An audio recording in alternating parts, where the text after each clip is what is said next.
Les commentaires fusent de toutes parts pour commenter les chiffres de vente de voitures électriques dans le monde. Selon certains, le galop de la voiture électrique arrive à son terme et cette technologie est un échec. Pour d'autres, c'est juste que les constructeurs traditionnels ont failli à proposer des autos attractives et que Tesla est le seul à proposer une bonne voiture électrique. Pourtant, comme dans tous les domaines, les positions tranchées sont réductrices et empêchent de voir le monde sous son vrai jour. Il est temps pour moi de tenter de décrypter ce qui se passe en ce moment. Ces derniers mois, surtout depuis le début de l'année, de mois en mois, on entend que le marché de la voiture électrique ralentit, et les récents chiffres de Tesla semblent le prouver. Pour commencer, j'ouvre ici une parenthèse, afin de bien comprendre ce dont je vais parler, et ne pas se faire avoir par les chiffres. Les progressions de chiffres de vente sont généralement exprimées en pourcentage, mais ce n'est pas toujours réaliste du point de vue des volumes. L'impact de Tesla, avec des volumes 10 fois plus élevés que les autres constructeurs occidentaux, fausse la perception qu'on a d'une progression ou d'une régression. Je vais donc m'attacher à vous donner des chiffres aussi bien en volume qu'en pourcentage pour ne pas donner une fausse image des enjeux. Fin de parenthèse. Voyons maintenant les chiffres mondiaux pour se faire une idée du marché. Pour le premier trimestre 2024, c'est les chiffres qu'on a, les progressions des ventes de véhicules électriques dans le monde ont été très hétérogènes. En effet, l'Europe a sous-performé par rapport aux États-Unis ou à la Chine. Les ventes globales d'auto électriques européennes s'élèvent à 1 500 000 unités, soit une progression de seulement 1%. Mais ça reste une progression.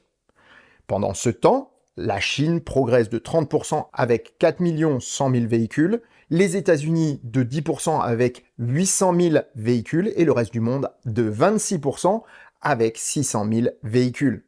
Vous voyez comment on peut se faire tromper par des pourcentages ? Les 26% du reste du monde ne peuvent en aucun cas être comparés aux 30% de la Chine. D'un point de vue environnemental, c'est le chiffre global qu'il faut retenir. 20% d'augmentation des ventes de véhicules électriques entre le premier trimestre 2023 et celui de 2024 avec 7 millions de véhicules électriques vendus. Voyons maintenant les causes de cette mauvaise performance européenne. Vu la part de marché de Tesla, c'est du côté de l'usine de Berlin qu'il faut se tourner. Comme je l'ai dit dans un ancien JMT, les difficultés de Tesla sont d'ordre industriel. Le conflit en mer Rouge et les activistes allemands ont perturbé la production du modèle phare de Tesla. Le constructeur tape donc dans ses stocks tampons, qui sont déjà faibles, et donc Tesla n'a aucun intérêt à baisser drastiquement les prix de sa gamme. Les nouvelles taxes sur l'importation chinoise n'ont globalement pas d'impact, puisque si les modèles 3 produits à Shanghai subissent un désavantage, les seules concurrentes capables de rivaliser techniquement avec le modèle Y sur le même plan de prix sont chinoises, et donc sont moins attractives, ce qui empêche une baisse des prix générale. Voyons maintenant les autres constructeurs, et ce qui explique en partie le désamour des Européens pour la voiture électrique. Pour bien comprendre ce qui se passe aujourd'hui, il faut remonter en 2021. Le boom des voitures électriques commence, et il est évident pour tout le monde que l'explosion des volumes est proche. Ne pouvant concurrencer Tesla sur le plan des coûts de production et donc des prix de vente, la plupart des constructeurs se sont tournés vers une autre forme de vente, la location avec ou sans option d'achat. C'est ce qui a soutenu les ventes pendant des années. Dépendant du prix de vente, mais aussi de la valeur future du véhicule à la fin du contrat de LOA ou de LLD, les constructeurs ont presque tous proposé des loyers équivalents, voire même plus bas que ceux de Tesla. C'est ainsi que certains clients ont pu s'offrir des Kia Niro, par exemple, pour moins de 350 € par mois, moyennant un petit apport. Les ventes ont donc décollé et les constructeurs ont pu garder de la marge. Les contrats sont généralement de 36 ou 48 mois, et on arrive aujourd'hui à un retour important de ces voitures.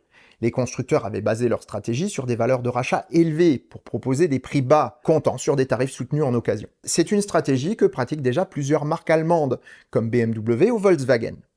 Le problème ? Eh bien, c'est que Tesla a mis le dawa dans ses beaux projets.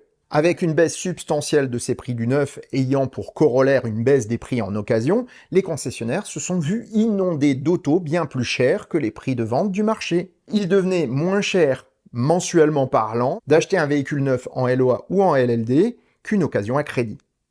L'offre excédant largement la demande en raison des tarifs trop élevés, les autos s'empilent chez les concessionnaires qui ont tiré la sonnette d'alarme. En effet, ils avaient pour certains des stocks impressionnants de véhicules immatriculés en démonstration, comme chez Volkswagen par exemple, et perdaient de l'argent à la revente. J'en ai d'ailleurs parlé dans cette vidéo très intéressante pour comprendre le mécanisme des fausses immatriculations. Les constructeurs ne voulant ou ne pouvant pas mettre la main à la poche pour éponger les pertes, pas plus qu'ils ne pouvaient perdre leur réseau de distribution, n'ont donc eu qu'un seul recours: rendre les voitures neuves moins attractives pour écouler les occasions. C'est ainsi que notre locataire de Niro, voulant renouveler son auto, passe de 350 € avec son ancien contrat à plus de 500 pour la même prestation avec le nouveau modèle. Vous imaginez bien que cela représente un sacré souci pour la majorité des clients, et cela explique grandement le coup de frein actuel en Europe. Aux États-Unis, le problème n'est pas le même puisque les leasings sont généralement beaucoup plus courts et donc suivent plus facilement l'évolution du marché. Attention toutefois, si ce mécanisme est valable pour certains constructeurs comme Kia ou Renault, il ne l'est pas pour d'autres. Chez Tesla par exemple, la baisse des prix du neuf combinée à celle des prix de l'occasion fait qu'un loyer de leasing en 2024 n'explose pas par rapport à 2021. Il est juste un peu plus cher en raison des taux d'intérêt plus élevés. D'autres constructeurs ont aussi contourné cet obstacle, comme BMW qui pratique des valeurs de rachat élevées depuis longtemps. Ces modèles sont donc chers à l'achat en neuf et en occasion, mais les clients en ont l'habitude. Les tarifs de location n'ont donc pas trop évolué, expliquant la progression du constructeur dans ses ventes en Europe. Cette progression est aussi expliquée par le changement de positionnement de son concurrent de toujours, Mercedes-Benz. L'approche du constructeur de Stuttgart en matière de leasing a changé voici une dizaine d'années. De la stratégie des valeurs de rachat chères, il est passé à une valeur de marché. Et donc, l'explosion des leasings a déjà eu lieu, mais c'est accompagné d'une volonté de monter en gamme. Alors que BMW s'oriente vers des productions à bas coût dans les pays de l'Est ou en Chine, Mercedes se positionne plus haut dans les tarifs et les prestations. Il table sur des volumes moindres pour conserver ce qui fait l'essence de la marque, la durabilité. Ainsi, les BMW sont largement plus accessibles que les Mercedes en neuf pour les leasings, tandis qu'en occasion, c'est totalement l'inverse. Et ce n'est pas une affaire de qualité, c'est juste une stratégie. Chez Mercedes, c'est le premier propriétaire qui paye le gros de la facture, tandis que chez BMW, ce sont les premiers, second et troisième propriétaires qui se répartissent les coûts. Cette différence a du coup un gros impact, surtout sur des marchés comme l'Allemagne ou les États-Unis. Mercedes aura en effet la faveur des sociétés les plus fortunées, qui peuvent se permettre de louer de très belles autos très chères sans que cela ne leur coûte cher, puisqu'ils déduisent fiscalement une grande part des loyers, voire la totalité.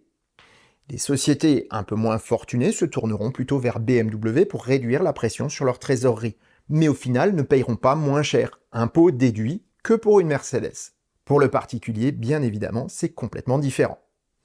Pour finir ce dossier, voyons ce que sera l'avenir probable du marché européen et mondial. Si aux États-Unis ou en Chine, la route de la voiture électrique est totalement dégagée pour les prochaines années, l'Europe traversera sûrement un passage à vide de quelques mois. Il faut un peu de temps, en effet, pour éponger les pertes colossales des 4 dernières années de gabegie sur les locations.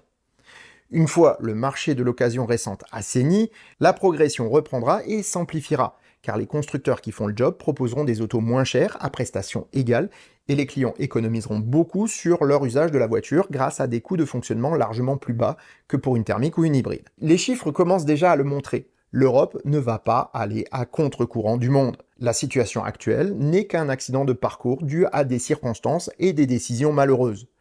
L'orage passe déjà et le soleil ne tardera pas à revenir. Un grand merci à Yves de m'avoir suggéré ce sujet.